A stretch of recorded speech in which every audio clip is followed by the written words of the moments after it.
करते हैं सब तो उसी सिलसिले में आए हैं। लेकिन आप लोग भी आते रहते हैं हर बार, तो अच्छा लगता है, ताकि जेपी की भूमिका को भी जरूर लोगों को कहते रहिए, हमारी बार कहते हैं। भागलपुर में पुल गिर गया है। हाँ, भागलपुर में जो हुआ है अभी कुछ समय पहले एक बार और हुआ था, तो उसी समय हमने कहा ऐसा क्यों हुआ है, और जबकि हम इसको बनाने के लिए हमने बहुत पहले तय किया था। हमने 12 में ही देखा, अब 14 से काम शुरू हुआ। अब जिसको भी दिया गया है एजेंसी, अब इतना देर क्यों हो रहा है। और एक गिर गया था तो उस समय भी हमने कहा था, 1 साल पहले की बात है। अब फिर जब 2 हो ये फिर गिरा है, कल ही हमको पता चला है, तो तुरंत हमने विभाग के सब लोगों को कहा कि जाकर के देख लीजिए और तुरंत एक्शन लीजिए। ये कोई तरीका नहीं, अब तक तो हो जाना चाहिए था जी। बहुत हो गया है, देर हुआ है, तो काहे के लिए ऐसा कोई होता है, एजेंट कोई बना रहा है, इतना देर क्यों कर रहा है, मुझको बड़ा तकलीफ हुआ, इसलिए हमने कह दिया कि उसको तत्काल देखिए। और ठीक नहीं बना रहा है तभी गिर जा रहा है भाई, इसका मतलब उसको तो और मजबूती से बनना चाहिए था, बन करके और तैयार हो जाता, लोगों को कितनी खुशी थी।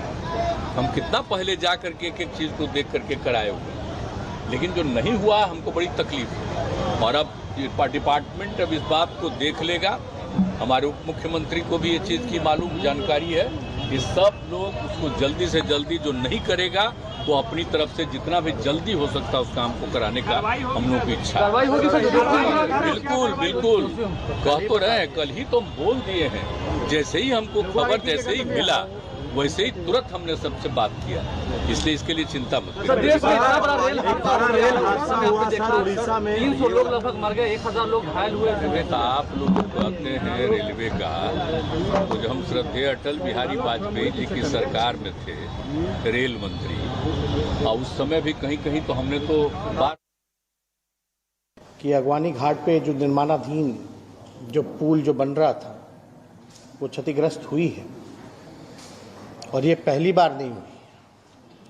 30 अप्रैल 2022 को आंधी आने के कारण से जो सुपर स्ट्रक्चर का जो सेगमेंट था वो गिरा था, और आप सब लोगों को पता होगा उस समय हम विपक्ष के नेता रहे, ऑपोजिशन लीडर रहे, और हमने इस पे सवाल उठाए थे।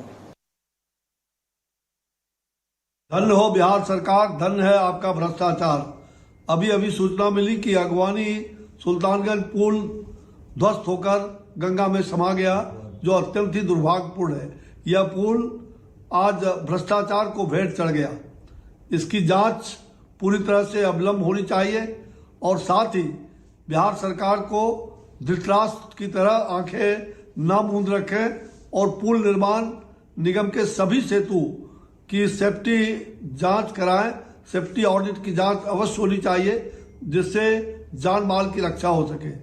मुझे दुखी मन से कहना पड़ रहा है कि बिहार राज्य सेतु निगम द्वारा निर्माणाधीन यह जो पुल है उस पर भगवान भरोसे ही काम हो रहा है। मुख्यमंत्री नीतीश कुमार का ड्रीम प्रोजेक्ट अगवानी टू सुल्तानगंज गंगा पुल धराशायी होकर गंगा में समा गया। इस वक्त मेरी मौजूदगी जो है वो ग्राउंड जीरो पर है, और ग्राउंड जीरो से हम आपको तस्वीर दिखा रहे हैं कि किस तरह से जो पुल है जिसे Singla company SP Singla company के द्वारा बनाया जा रहा था, वो पुल किस तरह से गंगा नदी में समाया है, और सुपर स्ट्रक्चर और पिलर का कुछ भाग अभी भी गंगा पानी से ऊपर है।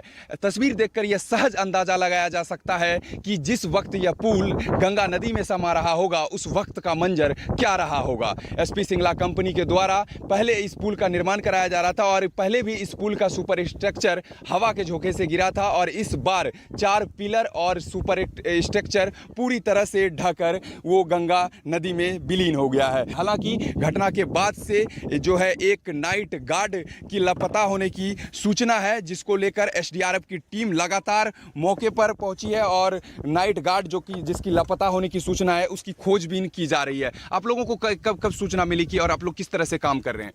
हम लोग कल से ही काम कर रहे हैं, मतलब ऑलमोस्ट हम लोग को 5 बजे इन्फॉर्म कर दिया गया था। तो रात होने के कारण हमारी बोट इसमें नहीं ट्रैवल कर पाती है, इसी वजह से हम लोग ने सवेरे मॉर्निंग 4 बजे ही हम लोग ने बोट को जोड़ के फिर से जांच वाली काम। इससे पहले भी एक घटना हुई थी कि एक पुल सेगमेंट गिर चुका था, कि संडे को वर्क नहीं होता है, दैट्स वाई इसके वजह से ही बहुत लोगों की जान बच गई है, नहीं तो बहुत बड़ा हादसा हो सकता था।